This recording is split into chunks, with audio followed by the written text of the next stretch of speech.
What's going on, everybody? Back with another Thursday, man. Getting into week 5 football, man. Got a new sponsor today. I was actually surprised by this sponsor, man. But it looks like the Citrus Spartans football community. I was reached out by some people in the community, and they said, we like what you do. And I was like, that's what's up. And they really wanted to help out. And so thank you. I appreciate that. If you're looking to buy a home, definitely reach out to Mark Wright, Coldwell Banker Coastal Homes. Let me find his. There we go. Coldwell Banker Coastal Homes, Mark Wright definitely supports youth sports. If you're looking to get recruited, definitely check out R&R Elite Recruits. Definitely Ronnie and his team will definitely take care of you. Claim your free trial today. And Emerson Kilgore 401 Strength and Fitness, man. Thank you, everybody. We're going to bring in Uncle Felix. What's going on, Felix? How's everything? Oh, let me see. Here we go. Now you're back in here. How you doing? Not bad, you? All right. I had you kind of flipping all kinds of things around, man. A lot of flipping around this week. I'm doing all right, hanging in there, slow motion, better than no motion, as they Congratulations on say. your sponsor. Yeah, it's kind of nice when someone from the community kind of reaches out to you and says, we want to sponsor you as a community. We like what you do, and I was like, cool. That's definitely that's what's up, because it's not easy doing. There's a lot of work that goes into this. People can kind of think what they want, and from your political goat show, and your podcast show, like there's a lot of work, and you're Rhode Island ranked. What goes into picking these kids every week? I mean, and doing the video. Mm-hmm. So I mean, it all takes time. You know what I mean? So it's cool to be recognized. Every once in a while. Nothing wrong with that. no, definitely. You see what's going on in the interscholastic league. All the changes. 3 games to go to playoffs. Last in the springtime we had a 5-game season that was supposed to. A lot of coaches use that time to change the way that they coach. And it seems like the interscholastic league, and I hate to always be banging on interscholastic league, but they didn't use that 5-game scale to figure out how this playoffs was going to work. And I said in the beginning of the season, we're going to have problems come week 4, week 5, week 6 with this. And I still think that you need to forfeit. If you can't play, you need to forfeit. Yeah, I mean, obviously, as we said probably on your last show, it just the whole thing wasn't well thought out, which is why they're changing it now. I mean, it's an indictment on the poor thought that they put into the whole thing at the beginning. I mean, they should.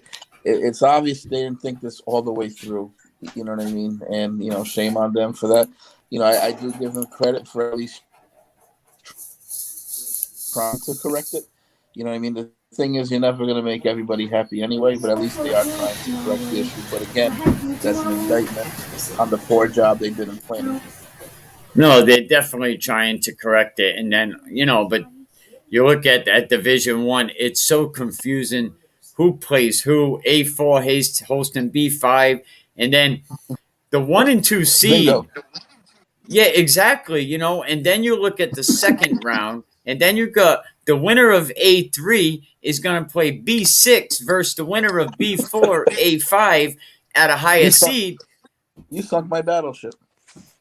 That's something like it, what it is. And check this out right over here. The number 1 and 2 seed, as we know, goes into a state champion bracket, right? The number 2 goes down into this bracket. So now the number 2 goes all the way. The number 2 will not play again until, let me see, I got it right here. Hang on. So after the state championship game, whoever loses that game will not play up again until friggin' the 20th. No, November 20th. So the state championship game is when the beginning. It's state championship is November 20th, and then the loser gets dropped down into the other bracket, and they get to play the team, and the winner of that goes on to the division championship game. So it looks like the one or two basically guarantees has a shot at either the championship game or Mhm. at least has a good shot at the divisional championship because they basically put them in the round before the Super Bowl. Yep. I mean, it definitely Yeah, I benefits mean that. the way they set it up, and again, I don't agree with it, but the way they're setting it up is they're assuming it's going to be Hendricken and Portsmouth. I mean Hendricken and LaSalle. Um, so that's why it's set up that way. And then then to appease everybody else, they have the Division One championship. I wish they would do away with all that and just have one champion come out of the thing. But unfortunately, we live in a day and age of everybody wants a trophy, so they do it this way. It's not the worst of ideas. I don't like it because it can get all convoluted, just like it is now. And the same thing with the I mean, if you look back a few years ago, because of this setup, they ended up screwing North Kingston out of Yes, I remember that.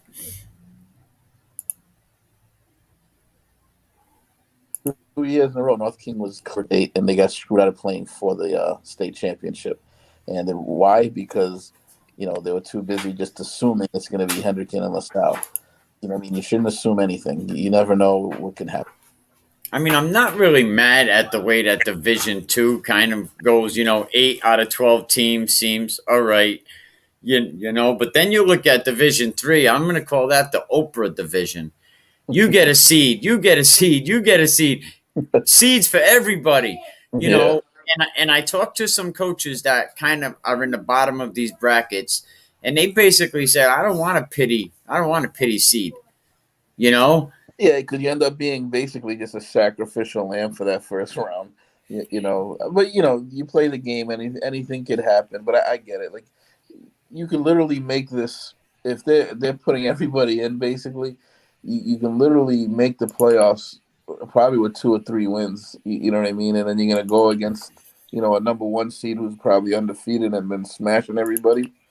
but even if you look at the way that they have the brackets, it don't even make sense because traditionally, 1, 6, 2, 5, it goes like that. It's like, and Division 4 is the only division that gets a bye through this whole playoff process. So Division 3, say a 0-win team goes into a playoffs, and you can't say it won't happen and knocks off one of these contenders because they're just things just didn't go right. It takes the it How takes does the that look it for looks the league? it looks bad because it takes the reward of having then why bother having you know a regular season if everybody's just gonna make the playoffs. It's kind of silly, but Well, let's just why bother finishing our season? Let's just start the playoffs today. yeah. You know, and I mean Division 4, salute to them. And it looks like Pontiac has the keys to run away with everything right now. Yeah, they're definitely the They even driver's get seat. a bye. You get a bye in Division 4. They've been getting buys all season. Pontiac got a bye going into the playoffs. Their last week of the game, Really. Jimmy Cook has a bye, Hmm. to rest up for the playoffs. Very smart, you know. And then you go into the playoffs, you got another bye. So you got uh, two you weeks know, you're gonna sit out. yeah, that's good and bad. It's good because you get to heal up and get healthy. It's bad though because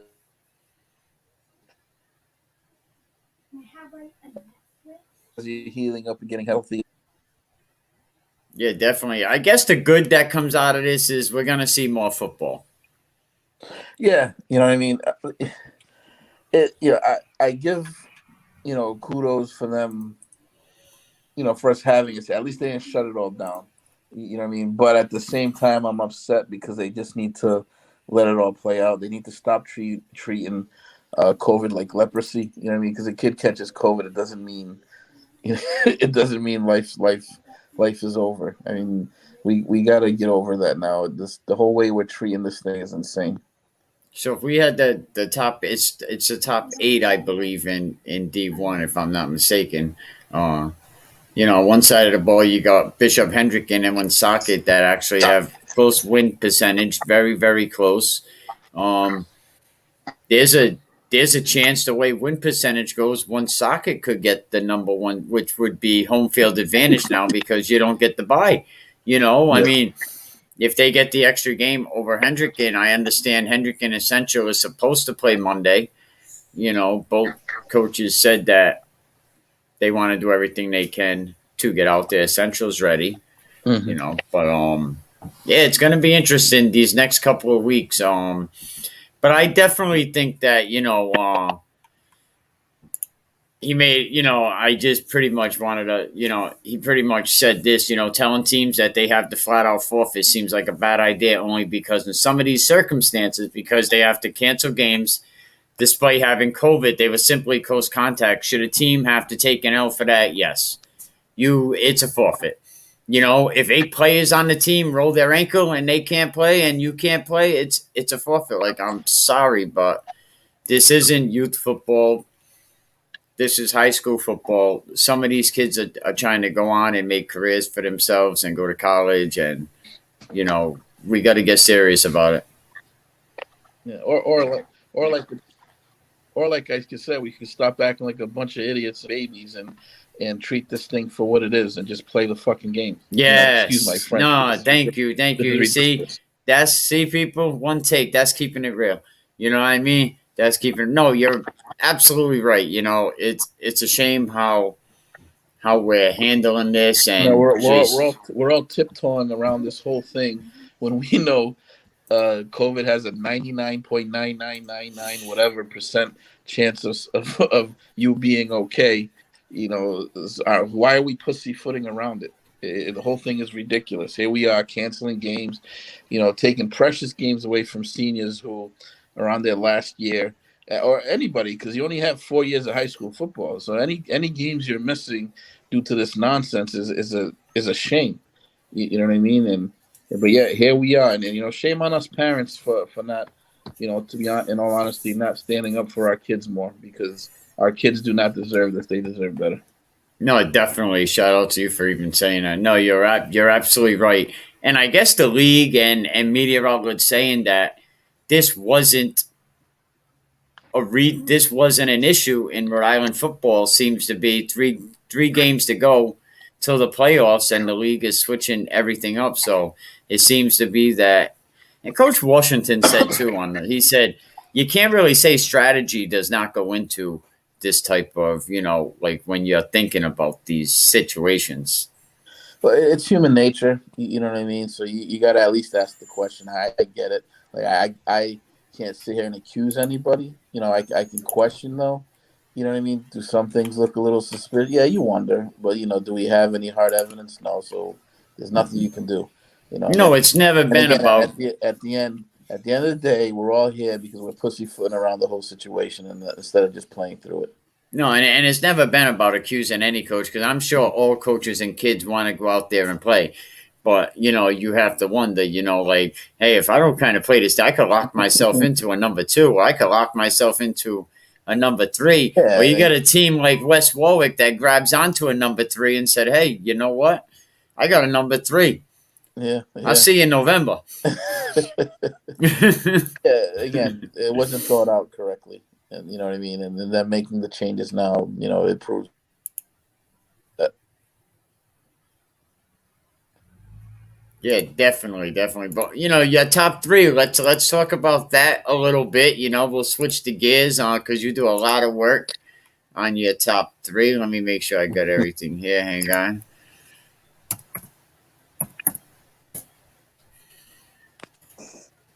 Let's see. Here we go. Uncle Felix's top 3. He does this each week. Definitely go over to Instagram and check him out. Rhode Island ranked.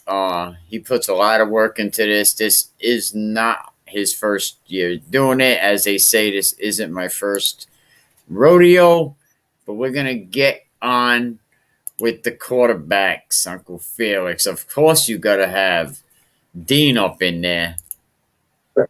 Dean, as you know, had an awesome game. He threw 5 touchdowns in just a half of football. As you know, LaSalle rolled to a pretty easy win over Shea High School there, 49-7. And he threw 5 touchdowns in the process. So pretty tough not to have him number one on that list. My number 2 was Philip Thoreau, and he probably played in one of the games of the week there with Narragansett taking on Pilgrim. Everybody knew that was going to be a good game. Ended up being a shootout. What was it, 55-40 or something like that? 55-40, 95 total. Yeah, about 95 points scored in that game. 95 total points, a crap load of offense. You know what I mean? He threw a bunch of touchdowns in the process, so he was my number 2. And then my number 3 was Wes Canoia. He put up some great numbers as he led Burrillville. I think they played and they beat, was it East Providence, I want to say? Yes, yeah. Yeah. So they traveled down to that beautiful complex in East Providence where your son's looking for a statue built. Yeah, they should give him a statue. They definitely should. Yeah. Yeah, for sure. Have Well, you seen? Definitely top of the No, but Burrillville produces good quarterbacks. From their feeder program all the way up to the high school. When before West Canoia came along, Burrillville was in Division II, and I tell Coach Ferraro, wow, you're not going to have that experienced quarterback. It's probably going to be a problem, when you're losing a few of your line. Chirado goes up to UMass Dartmouth, and I think even he believed it was going to be an issue. And then what do you know? Here comes Burrillville again, challenging for the state championship. They really surprised me. And West Canoia, I think, was a big key. Him and Thatcher was a big key in Burrillville. I've had the pleasure of watching West Canoia over the years as he quarterbacked in Burrillville. He also played basketball for me on Team Launch. He's a very good athlete, very good basketball player too. I don't know if it's a coincidence, but some of the best players in the state played on one of your teams, whether it was youth, high school. You're always got a kid. He played for me on this team, on that team, man. Salute to you. I got a chance to coach FBU football here in Rhode Island, and which is basically an all-star team for Rhode Island. So, and I got to reach out to some of the top to all the. It's funny now because when I look at basically the who's who in Rhode Island football, yeah, I can say I coached them. Maybe I take that page out. Great FBU football. And I also had the pleasure of coaching launch basketball, which was Ty Law's basketball team here in AAU.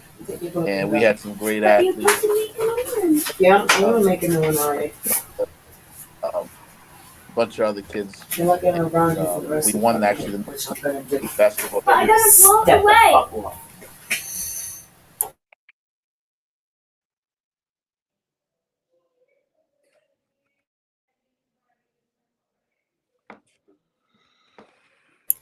I'm sorry about that. You want to talk about your running backs? Top 3 running backs. Let's see. Number 1 came Cam Pedro, who actually played for me in FBU. He had a huge week. Unfortunately, they did lose the game, but he racked up over 200 plus yards on the ground, 31 carries, and he accounted for all the Cumberland Clippers points, but they fell short to the Skippers, 21-14. But he played very well. He also had 5 catches, I believe, for I'm not sure how many yards, but he played a very strong offensive game, so I had him at number 1. My number 2, who was my number 2? You had Fry. You had Cam Pedro. It was actually not his first time on the list. He played a strong game, obviously, in that game that we talked about, the shootout. Him and the other running back there, I believe his name is Micah. He had a very strong game as well. I almost put him as my number 3 running back. but I ended up giving that to the kid from Barrington, who also rushed over 100 yards and had a few touchdowns. And Diorio, I believe, is his last name. Um, but yeah, those three rounded out my top three running backs I for had this. an issue with the amount of carries that the Cumberland kid had. I was like, that is a lot, man. Like, He needs to. I'm sure he got to sit in the ice water after the game. He oh must be. yeah, He I'm must be sore. definitely. And I'm very familiar with him. He's not a big kid, so I'm impressed by the amount of carries that he was able to have there. Yeah, I mean that is a lot of carries. That's pretty much saying we need to win this game, man. Like we're just gonna keep giving it to you and giving it to you and giving it to you, you know. But that strategy didn't work. So wide receivers now.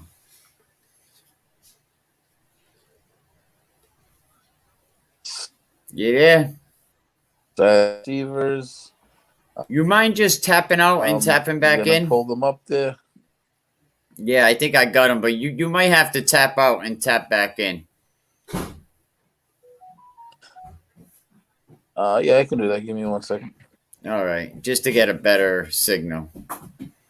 Well, we're gonna wait for Uncle Felix to come back. He's been going over his top quarterbacks, top running backs, and now his top receivers. We're gonna wait for Uncle Felix to tap back in, and of course, LaSalle seems to be playing good football around this time of the year. I just hope when it comes down, you know, when they go against Bishop Hendrick, and we'll see how that game is going to be. You know, there we go, Uncle Felix back in the house. All right, my top three receivers this week. Two of them came from the same team, and they came from that game that we talked about earlier, where LaSalle coasted to a 49-7 win. I believe they scored all 49 points in the first half. And their passing game was a big part of that. Uh, my number one receiver this week was Jacob Gibbons, who's been seeing a lot of time playing slot. I I believe the running back there now is no. Um, but you do end up seeing both of them in the backfield. But you do see Gibbons seems to be putting a lot more time in at the slot position and doing well. Obviously, Yeah, he I had a connect for highlight. a 98 yarder, right? Yeah. 98-yard touchdown. You know what I mean? Great, exciting play. I got it up there on my Rhode Island ranked page. Also, Aya Frady was another receiver who had a big game for him. Dimitri Ayafredi, he was over 100 yards and I believe one or two touch scores himself. He's also a very, very dangerous special teams guy as well. And then my number three receiver, let me see, bring it up here, was Pilgrim there. In Pilgrim, he was part of that shootout. They came up on the short end, but not because of this guy. He racked up well over 100 yards, 3 touchdowns in his efforts. And that was, I believe his name is Brandon Whitman. Yep, Brandon Whitman. Those were my top 3 receivers. You know, that Narragansett Pilgrim game, I read someone's comment, they said, oh, Pilgrim, they got smashed by Narragansett. And I think about it and I say, well, usually when a team scores 50 points, 55 points, the other team is not scoring 40 points. Mm-hmm. How do we rate Central? Yeah, like usually when I don't know if it could be one of those situations where the score was worse than than what we see. Did Pilgrim score some garbage points at the end maybe to bring it closer? I don't know. I know at halftime it was Pilgrim 26 and I want to say 26-49 and then I'm getting updates at the third quarter. Pilgrim's driving, they get it all the way down. They made some points towards the end. It was a fight the entire game, and I think Pilgrim fumbled, and then Narragansett ended up scoring, which it was like a 7-point game at that time, and then Narragansett ends up, winning by a couple of scores. But I can't say that game was a smashing because Pilgrim did put up a fight and score 40 points. One of the listeners, JW, want to know, how do we rate Central's D line? I think Central's team is doing a fantastic job. Coach Washington, Coach Kaleo down there, his whole staff. What about you, Uncle Felix? Coach Washington does an excellent job there at Central. This is his first year there. He's not, they haven't skipped a beat, even though with Coach Rios retiring, Washington seems to be on his A game. I know their offensive line, I have them very high on my list. Probably the number 2 offensive line in the state. They got a lot of people who return, a lot of big boys up front there, and it shows in their running game. The defensive line is nothing to shake a stick at either. They are very good. They really, get after it. They're a tough team to run on. So we're always very offensive minded, and I'm guilty of that too, even on my Rhode Island days. But defense, especially for Central, that's one of the big reasons why they are where they are. Because if you look at the scores of their game, they're holding teams down to 1 or 2 touchdowns a game. You know what I mean? So they're very tough defense over there. Yeah, and they played themselves against SK. Like, they really had a lot of mistakes, and nobody really even knows that Central had a QB change. You hear that here first. You know what I mean? A lot of people don't know Central went through their last game with a different quarterback. So Coach Washington is definitely doing a good job over there at Central High School. He's South Kingston is no joke. They're a tough team. So, No, yeah, they definitely are, and no disrespect to South Cape, but now if you go back and watch that game, Central did everything to blow that game. You turned the ball over 5-6 times.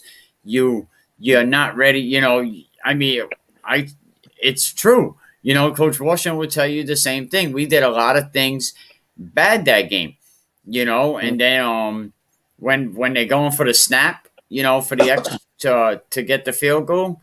And Coach Washington said on the podcast the very next day that when you take over a football team as a head coach, you think you covered everything going into that game, and then you realize, man, there's something that we didn't cover. But then he goes into film room. Them boys had a tough week of practice, and every person on that Central sideline can vouch for that. They fixed things. And they came back and they really showed up this week. Yeah, they showed up. They got the W. So we'll see. They got Hendricken next on hopefully Monday. So we'll see how that goes. So what are we on now? Running backs. No, defense. Oh, that's right. Defensive backs. I just put it on. I should have known. Okay, let's get into Rhode Island ranked top defensive back. Yep, my number 1 guy was Ben Hurd, who, in my opinion, is definitely a top 5 athlete in the state. He plays quarterback for them as well. He's also a safety, and he actually had a big game for them on both sides of the ball. Came up huge though on defense with an interception. Matter of fact, that's a picture of that interception he came up with. Number 2, we go to Coventry. Keep it going for 1 second. Yep, this kid racked up a whole lot of tackles. Also had an interception in the game and led Coventry to the victory. Then we have rounding it up from Moses Brown, Logan Ziegler, who I believe returned a fumble for a touchdown. He played very tough for Moses Brown, and he was my number 3 guy, and that rounded off the top defensive players. All right, I figured you were holding it down for a second. I had to run to the front door. Perfect time, and I just finished when you got back. Nice, Coventry, Nick Kopp, he seems to get the ball back now. I don't know if you covered that. He was on the line for a while. But one thing that Coventry has to get fixed, no matter what it is, they've been having a lot of penalties come their way. The last game, 50 penalties, 50 yards in penalties. I'm sorry. So that's definitely a lot of penalties, but that is definitely Uncle Felix's Rhode Island ranked, his top 3. You could check him out over on Instagram. He does a very good job over there. That's actually a lot of work. But let's get into some predictions, huh? I mean, it's been an exciting week so far. Let me put some of the games up at the bottom of the screen so we can get them on the ticker, since I waste all the time typing that stuff. But yeah, here we are, October 15th. The season is supposed to end on Halloween, so we're only like 3-4 weeks away. We're week 5 right now. It's been exciting, Felix. Yes, it has. I mean, we're past the halfway mark now. So, coming down the stretch, so to say, it's going to be interesting to see where everybody falls in line for the playoffs. I'll tell you what, the first game we're going to look at, Central Falls Johnston needs to wake up now. Johnston really needs, taking that loss to Charahoe really hurt them. And now Central Falls has Johnston against the ropes. Yeah, where is that game? That game is going to be in CF. Oh, wow. Macomber. Maycomber, yeah. Macomber.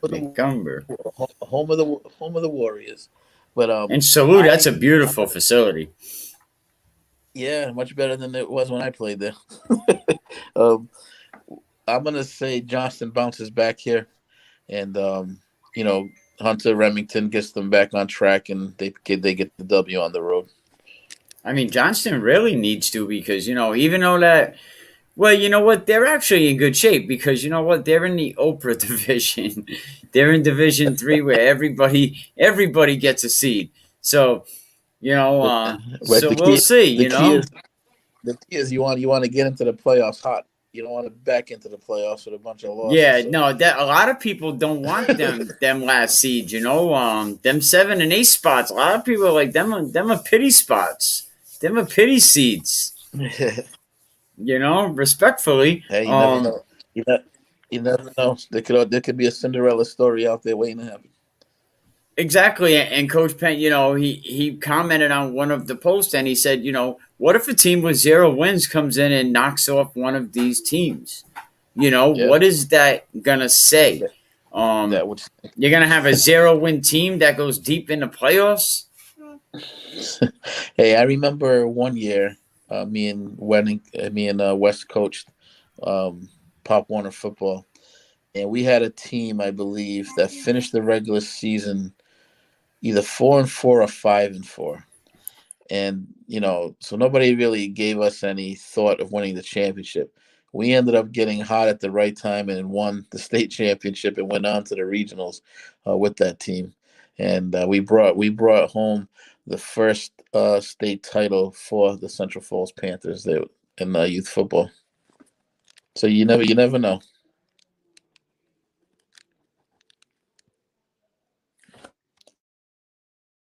I can't hear you. These things can happen, at any time. Any team can, have a bad day. Give the ball up 5 times in a game. It happened a couple times this year. It happened to EWG. They did it. It happened to Central Knights, against SK. You give the ball up 5 times, you're not gonna. It's not gonna end well for you. Yeah, no, turnovers are the great equalizer. It's not gonna end well.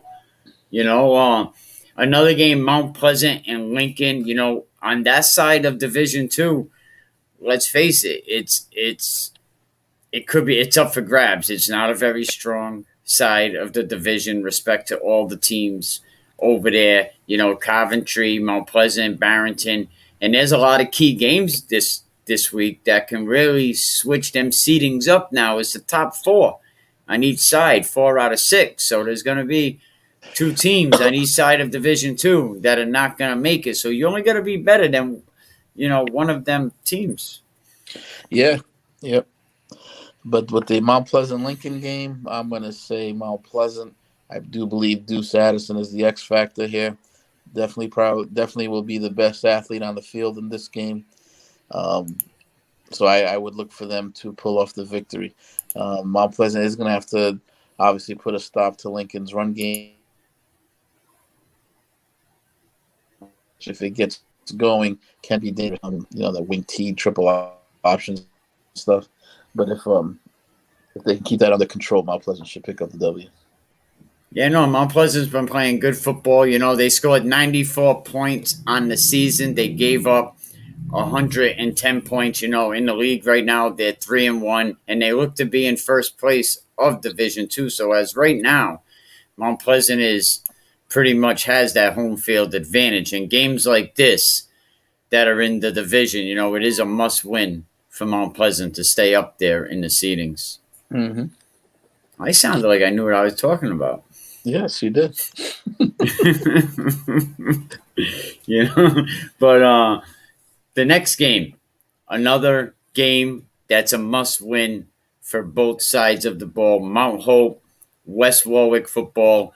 West Warwick haven't putting together some nice drives, but Coach Penn cannot get over that hump. I mean, they beat Mount Pleasant, good thing, because if they beat Mount Hope, that puts them in a good situation with 4 seeds. Yeah, I mean, West Warwick, obviously West Pennington's first year there. He's still trying to put together, the team, or trying to get them to where he wants them to be. These last 2 weeks, I mean, the schedule has been no friend to them. They played St. Ray's, and then they played Classical back to back, who are 2 powerhouses in that division. So I do believe here, where they play Mount Hope, we will see West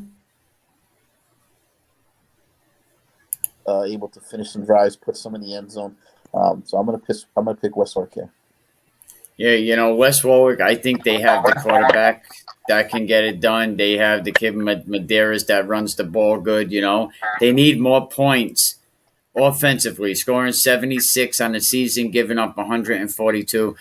But when you talk about their schedule, which was very, very tough schedule, I mean, to begin with, every game they played from Toga, even Cranston West, Tolman, Mount Pleasant, St. Ray's, Classical, and now they have to beat Mount Hope and Lincoln, and then, see what happens with Westerly.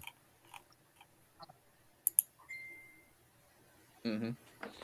Yeah, well, we'll see. I mean, like you said, you went over that schedule there. Most of those points come from 2 games, and that's Classical and St. Ray's. Really racked up the points on them. I think they scored 76 total points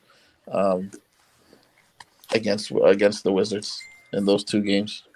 Yeah, St. Ray's has been racking up points. They've been averaging 40, 50 points. The only game this season, the first when they played NK that first week, and then Westerly, I think they scored 28 on Westerly. So they've been scoring a lot of points this year.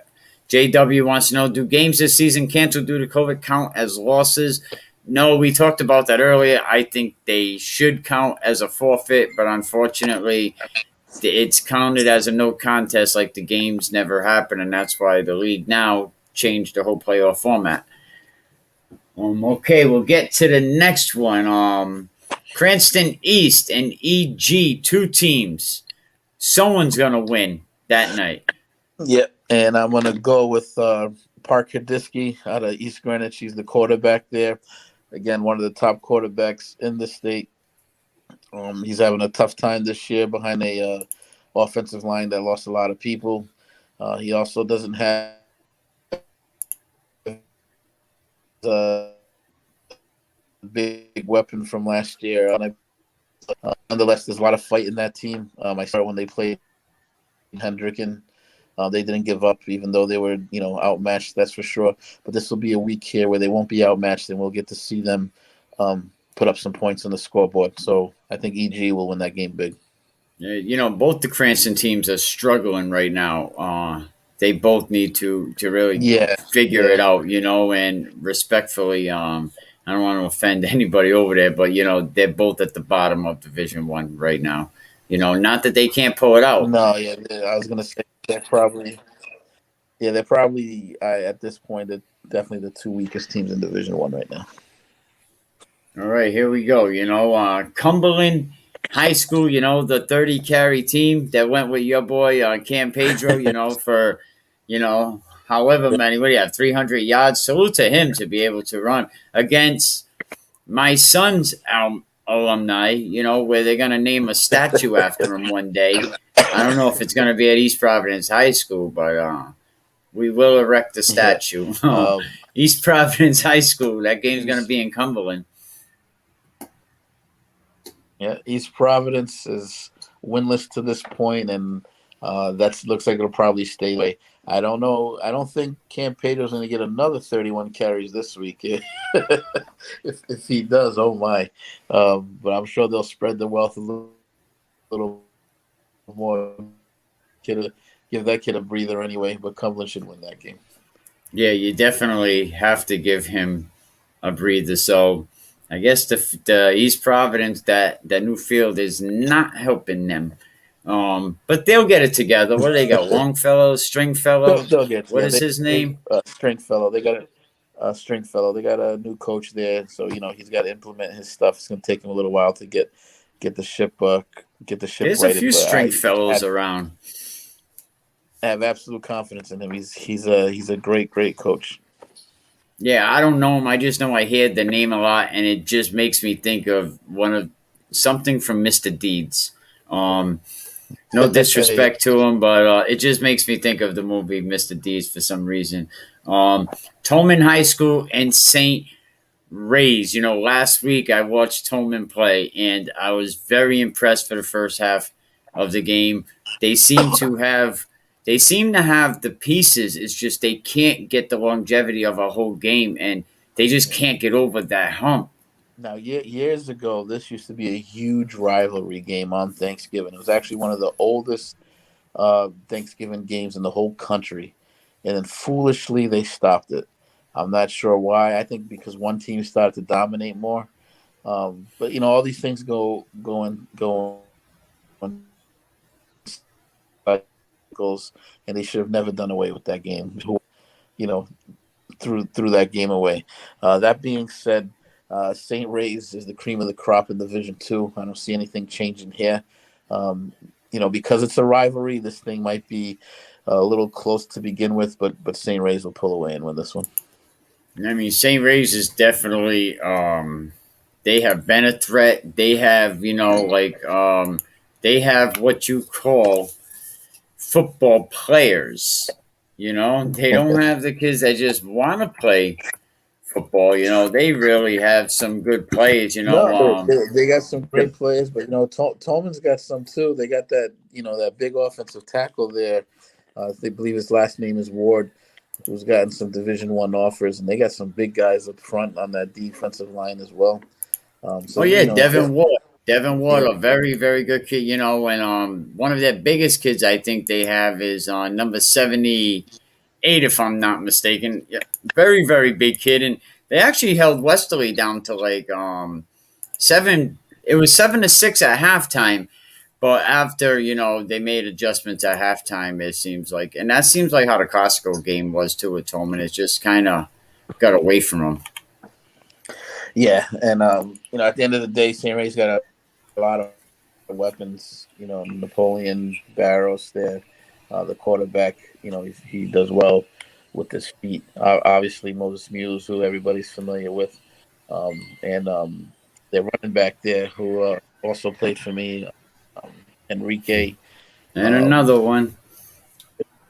They call him Bo. I can't think Ross. His last name is Ross.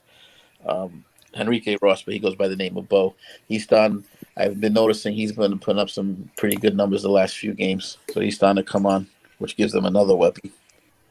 Oh, yeah, definitely. And right now, Max Preps actually has St. Ray's number 1, in the state. And I could appreciate that because I really, hang on, let me get this out of here.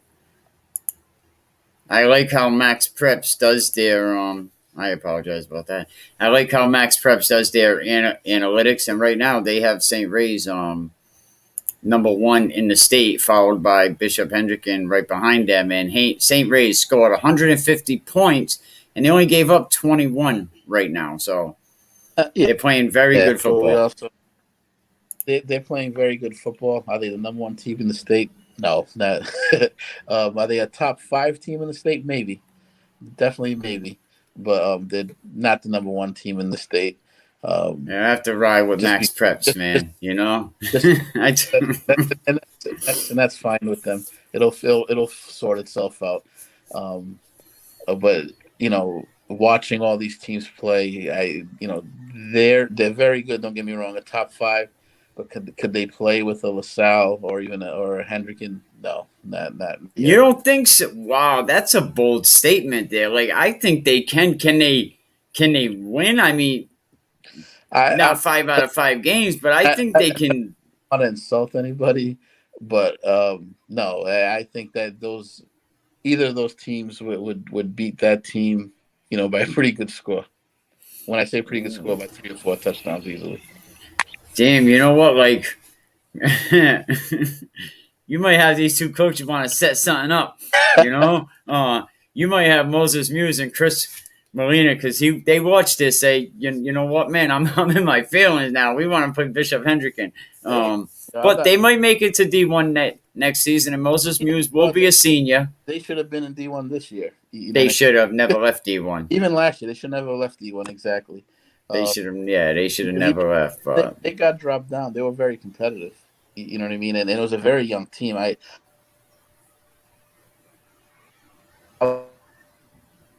saying it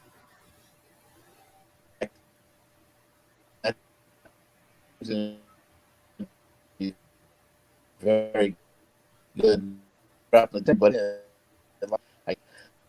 so I know they have there. It's very good. oh yeah. I mean, you broke up on a lot of that, but maybe it was for the better. But but yeah, it would be so interesting to see because St. Ray's just looks. They have the weapons right now. They have the coaches. Their kids been going to camps. And it's amazing because you look at all the kids that played in that Breakthrough Academy this season; they're all playing very good football right now. Yeah, no, that's a great program they have there, and that Breakthrough Academy is a great way for them to hone in their skills. I think Coach Dunbar, we need to figure out some compensation every time I mention Breakthrough Academy. I'm just saying, you know.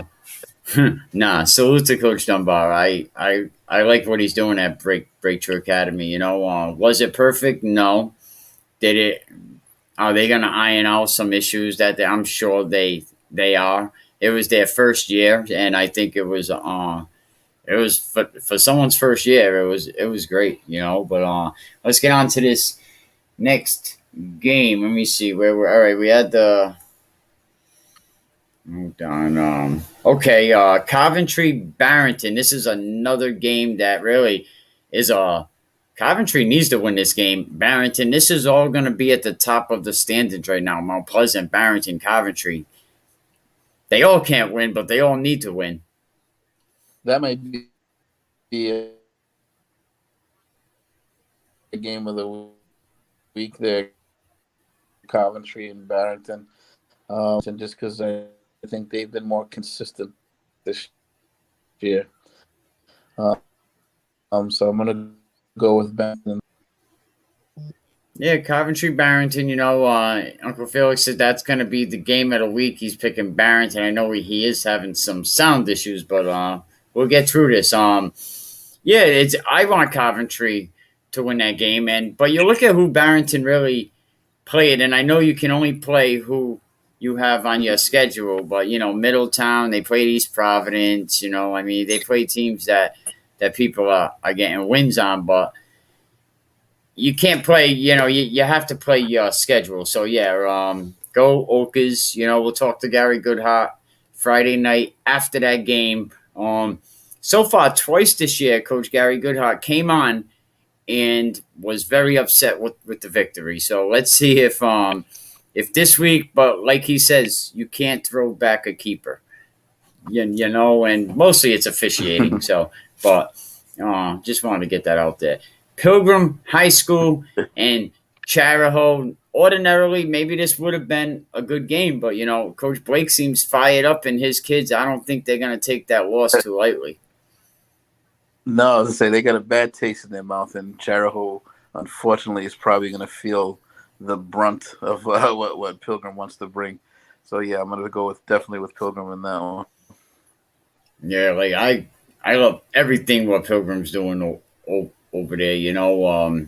From 2 years ago, him getting a little hiccup in Division Two. Some teams just should not go beyond where they are, and Pilgrim should be a Division Three school. But yeah, I think Charahoe's gonna have problems. So Charahoe has the helmets with the sensors inside them that they're connected to laptops. So when a kid takes an impact, it sends off a signal, and they could tell, if the kid has a bad injury or if he took too hard of a hit. It's pretty impressive.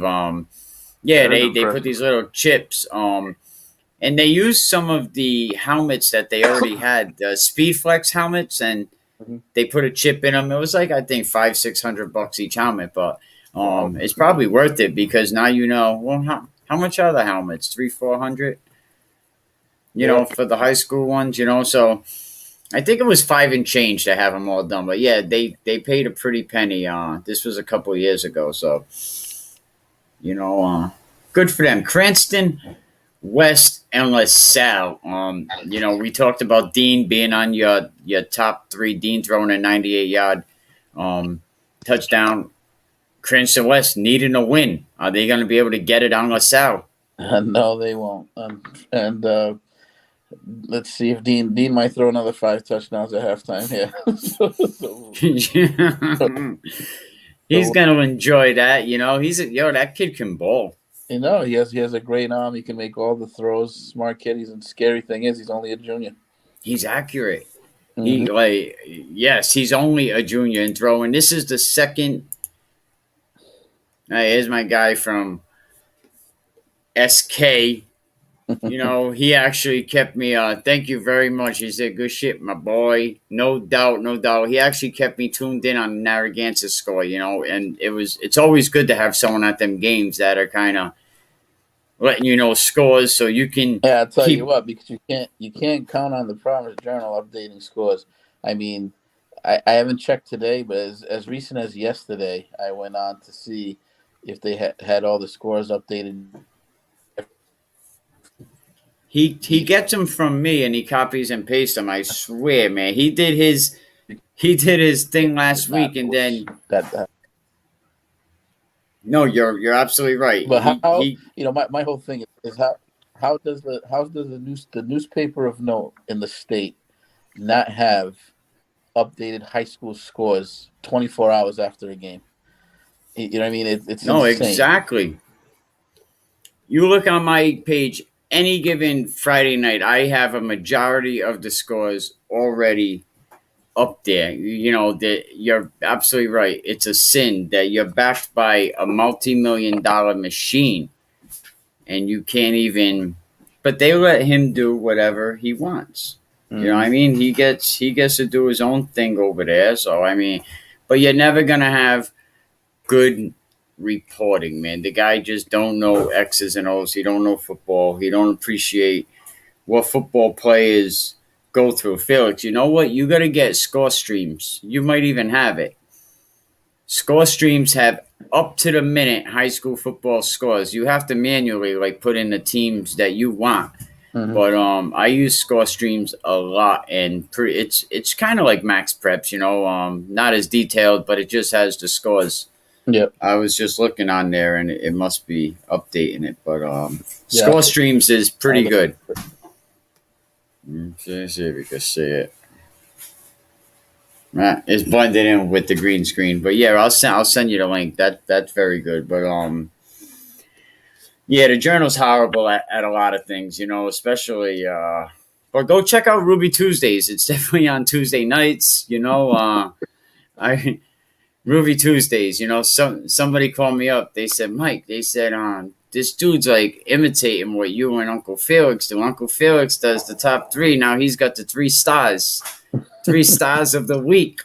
Hey, But like I always say, at the end of the day, if it ups his game, I'm happy. You know what I mean? exactly. These kids We here for the deserve- community. These kids, exactly. We here for the people. Okay, let's get on with it. Last week, Pontigansett and Situate, man, what a game. That place was packed from what I was told. You predicted it was going to be a 50-0 score. Turns out you were right on the money. Coach Michael Cook said Uncle Felix was right on the money. It's The almost defensive like I know what I'm talking coordinator, about. Coach Eddie, he did admit his errors, and he definitely had a whole week of humble pie. Salute to him. But I think he learned a valuable lesson. He just believes in his head coach. He believes in the kids. And now they have a chance to really, at least get into the playoffs and possibly do good. But Pontigansett, EWG, man, is this going to be bad for EWG? I think it's gonna be bad for anybody playing Pontigansett right now. So Pontigansett, just like St. Ray's is the cream of crop of Division II, Pontigansett is the cream of the crop in Division IV, and I don't see WG getting in their way. Now, you remember last season, EWG, Pontigansett, same thing. Pontigansett was barreling over a lot of people. Mhm. First game of the year went down to double overtime. It was like some crazy double fumble play that Coach Jimmy Cook said, tell Coach Fulton I practiced that like 5 times, and salute to them guys. But, who knows? Can it be a competitive game? But EWG is young. It'll be more competitive than the Situate game, that's for sure. Okay, there you go. You heard it. Uncle Felix said it. We're going to get on to Smithfield High School and Situate. Smithfield been in the news, especially with this new proposal coming on. 3-0, take 2 weeks off. They're going to play Situate. Their game next week's canceled. Who wins this game? Well, we haven't seen Smithfield in a couple of weeks. Like you said, they have been in the news because of COVID issues.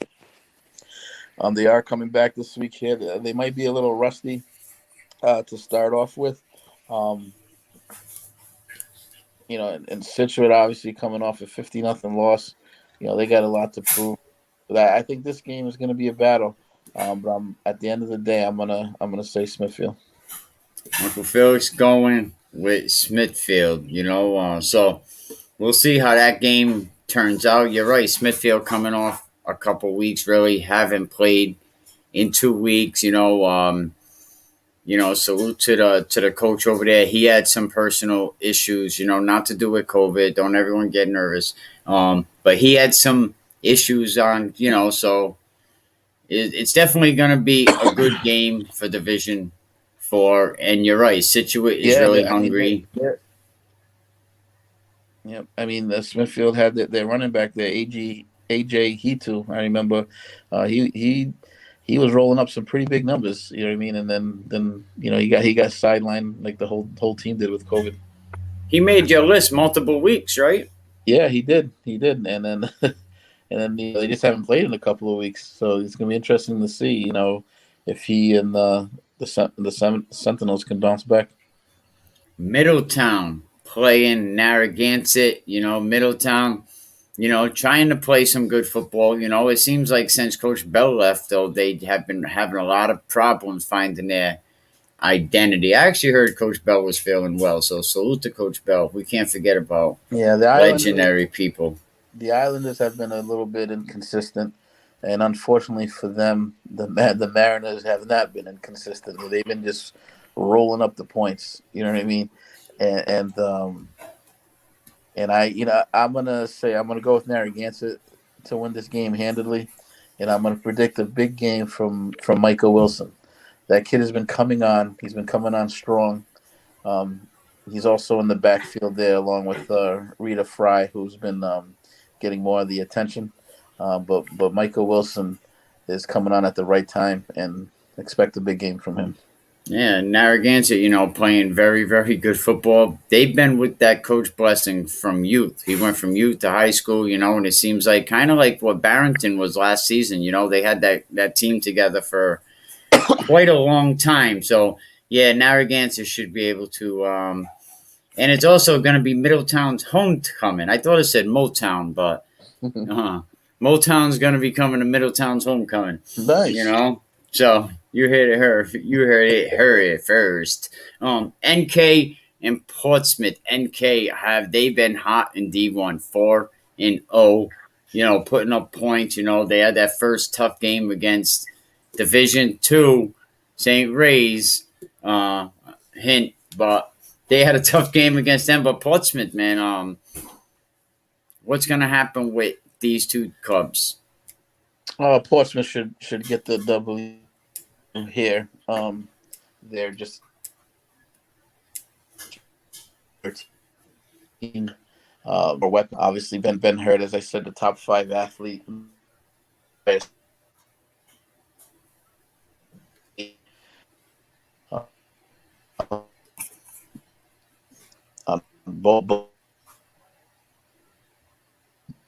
I don't see them having in third. I think Portsmouth rolls. All right, so Portsmouth, the next game, Rogers High School, Moses Brown. Moses Brown had their first night game at the history of Moses Brown. They never had the lights. They bring in some equipment. I think I seen that on Rhode Island Rank page, courtesy of WPRI. But Rogers and Moses Brown, that game is going to be at Rogers. Somebody did go on the limb and say Rogers has not been this bad in a long time. Yeah. And, kudos to Moses Brown, like you said, having their first night game. And I got to say, I'm going to call out all those rich alumni over there at Moses Brown. You know what I mean? Cough up some money and get some lights on that field over there. but I'm going to go with Moses Brown here. Rogers has been struggling. They did pull out a couple of weeks ago. They had a win over Lincoln, I believe.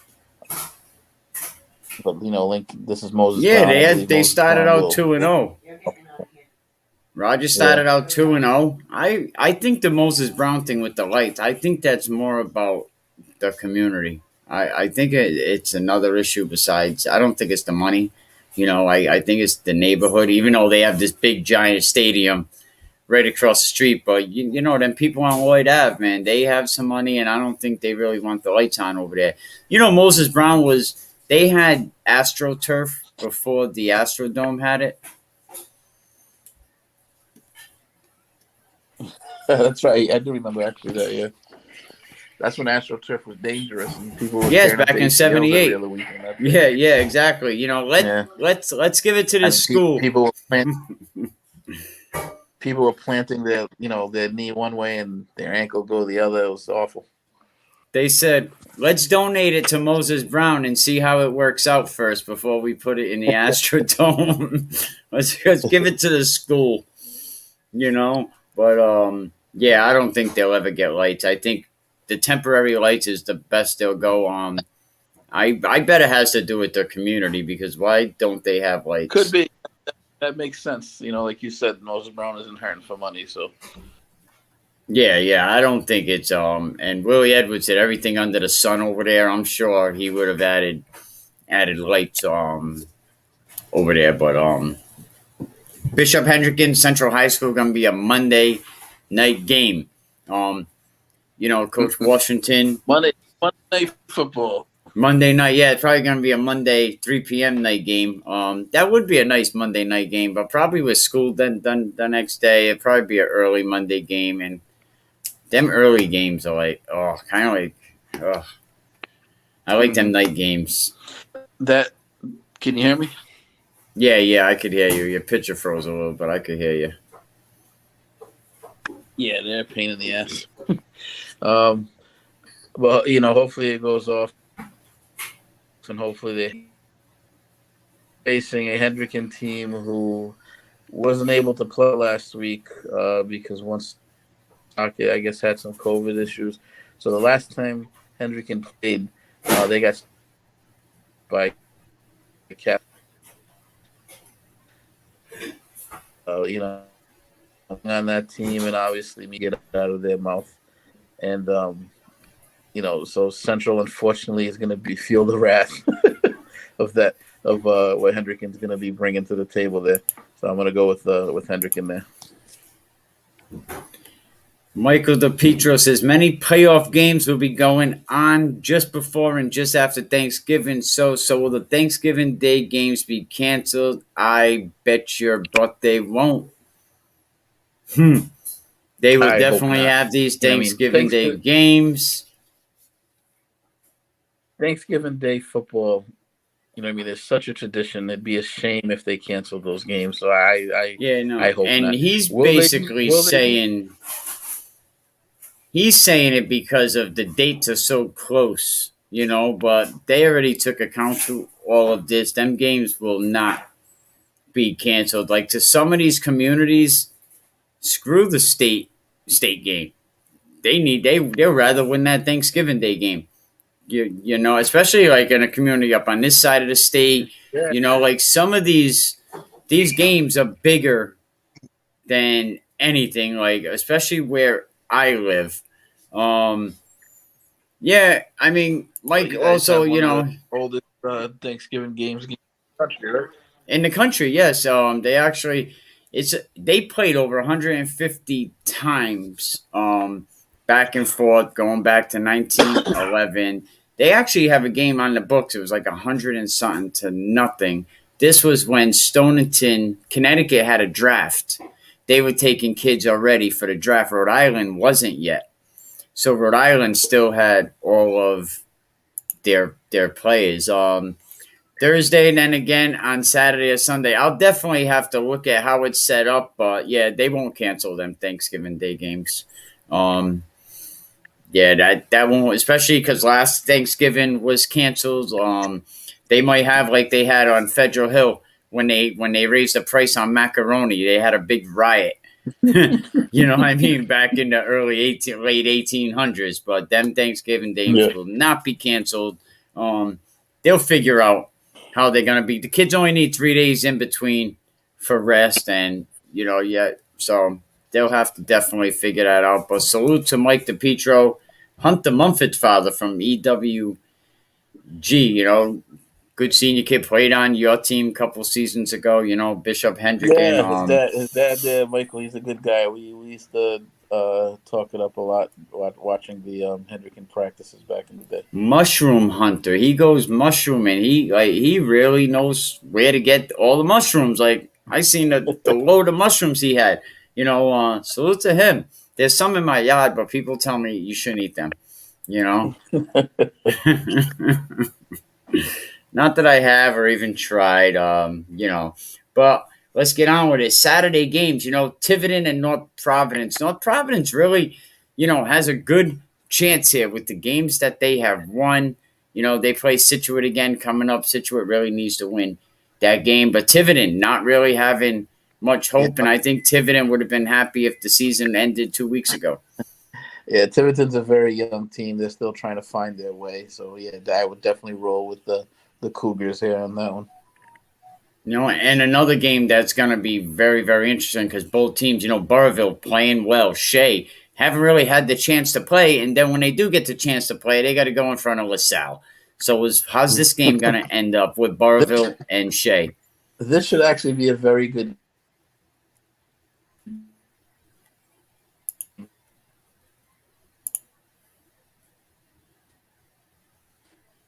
A little bit of sound issues with Uncle Felix, but yes. This game is going to be in Burrillville. 12 p.m. game, homecoming. In Burrillville. Well, because of those two factors, I'm going to lean towards Burrillville, but I think this is going to be a very good game. But I do see West Canoia and the boys pulling off the W here. Coach Ferraro, I respect Coach Ferraro and everything he does at that program. Tollgate and North Smithfield, already both teams guaranteed a playoff spot. These two teams are probably looking at respectfully, the pity seed. Towards the end of the bracket. I know North Smithfield coach Jeff Piver don't want that seed. He wants a higher seed, of course. But how's this game look? Both teams, as you know, have been struggling there. North Smithfield has shown some flashes here and there of what's to come in the future. So I'm gonna say North Smithfield picks up their first W here. Nice. North Smithfield gets there. Juanita Sanchez and Hope. There you go. Say hi. Okay. Excuse me. Juanita Sanchez and Hope High School. That game's going to be at Providence County Day School. That'll be a 12:15 start. That's an odd start. Maybe somebody's going to be running 15 minutes late. So, yeah, both teams. Hope coming off a great comeback win over Tiverton last week. PCD had that controversial win there with the kid there who obviously fell to his knee, but the refs didn't see it, and that led to a touchdown, which led them to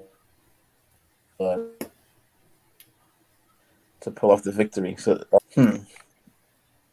And they make a good point about that game. They say, now if you hit him, you hit a defenseless receiver. Wow, this game's exactly. I'm gonna go with Hope on this one. I had a few kids from their team inbox me, and they seem very hungry. They seem very uplifted by that first win that they got there. So hopefully this is the beginning of maybe that program, beginning to turn around. So I'm gonna be rooting for Hope in this one.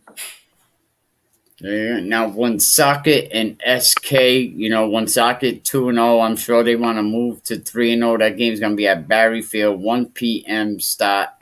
Woonsocket right now, people say, they might get your boys up out of here, man. They're looking at that number one spot and hungry. I don't see that happening, and I don't see them winning this game.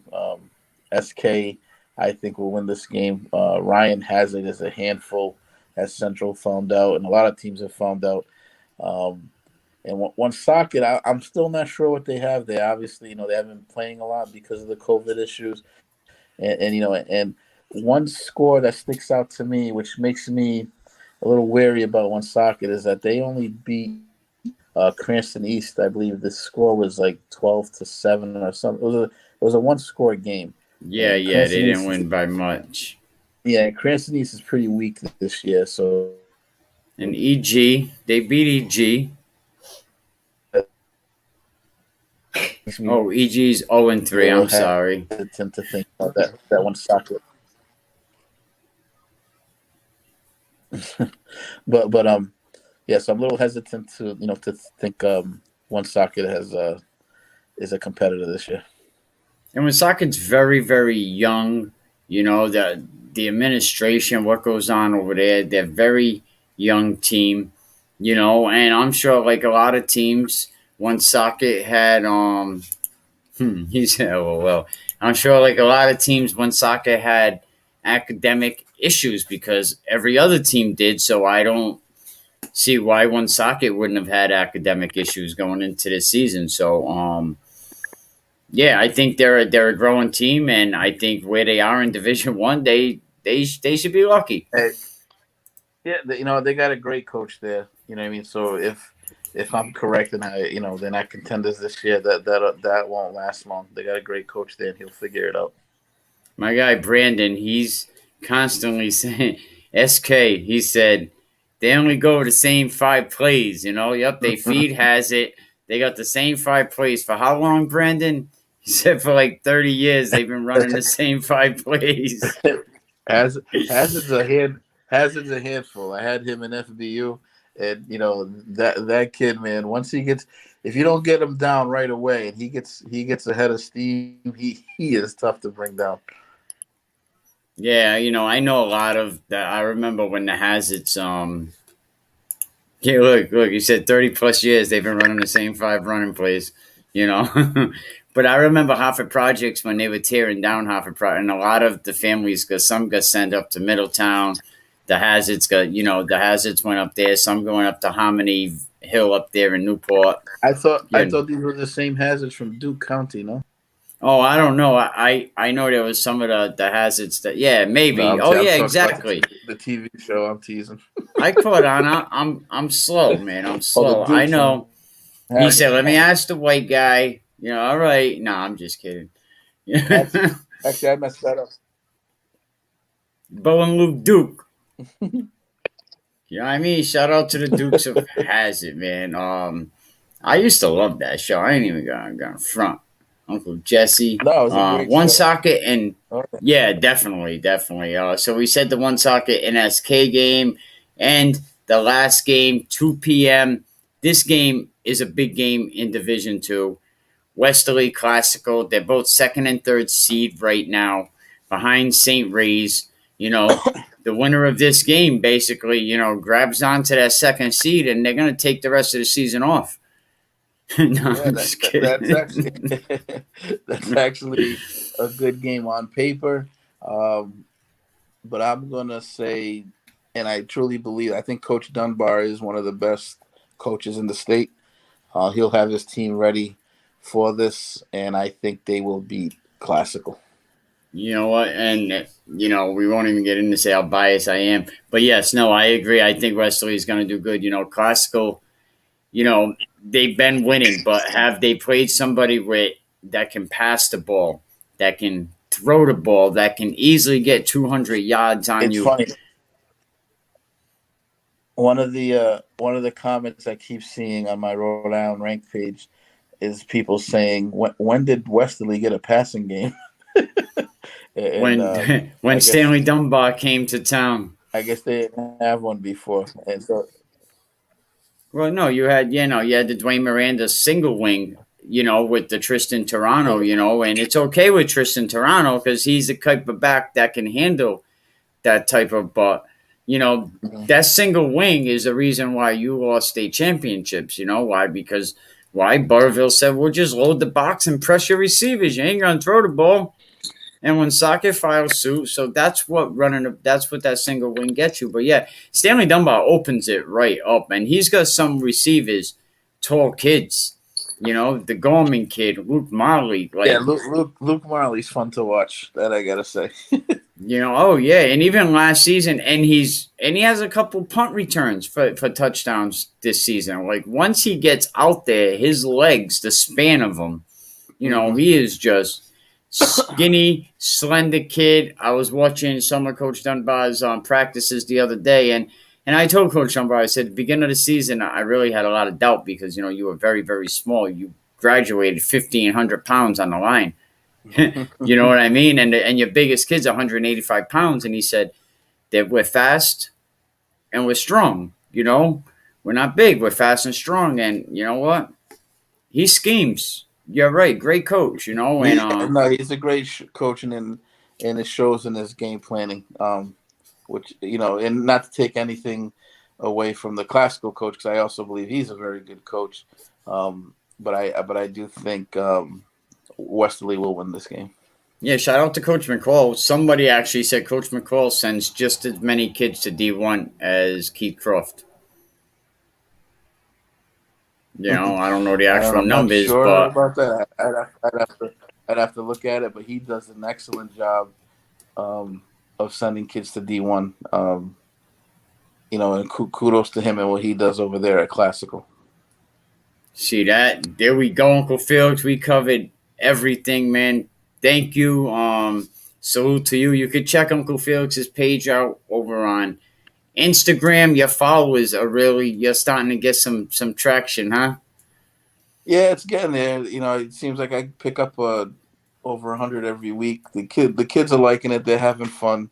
They're inboxing me. They're talking smack. You know what I mean? And more importantly, they're having fun. And I'm getting more and more coaches actually friend requesting, and so they can look at the content and see what Rhode Island talent looks like. Yeah, definitely. And you paved the way now because now you have my son, which is hanging on to your shirt now. You know what I mean? He's not only copying what I do, he's copying your. Now he's got the top 3 stars, and you could catch Ruby Tuesday. I think it's on Tuesday at 7:30. Hey, like I said earlier, whatever ups his game, you know what I mean? Because these kids deserve more. No, that's definitely right. Hang on, I did have something here pertaining to that. Where is it? Here it is. Against the world.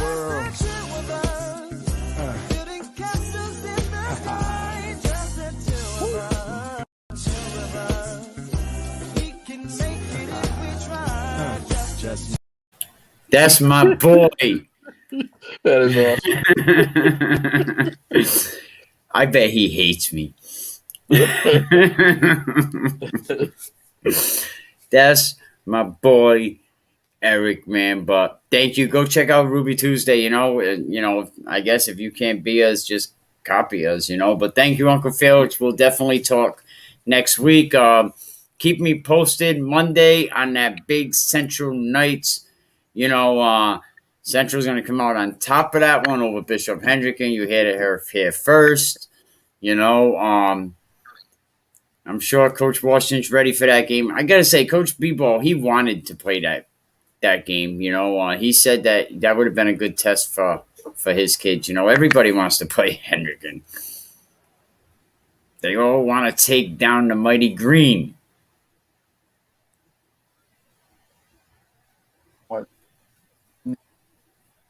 Big game because you're everybody's Super Bowl, that's for sure. Oh yeah, no, thank you. All right, Uncle Felix. Till next week. Thank you. I appreciate it. Check Uncle Felix out on Rhode Island Ranked, and see if you're in his top 3 next week. Yes, sir. Have a good one. God bless. Uncle Felix, man, we're always doing his thing. You can check him out every Thursday. He's right here.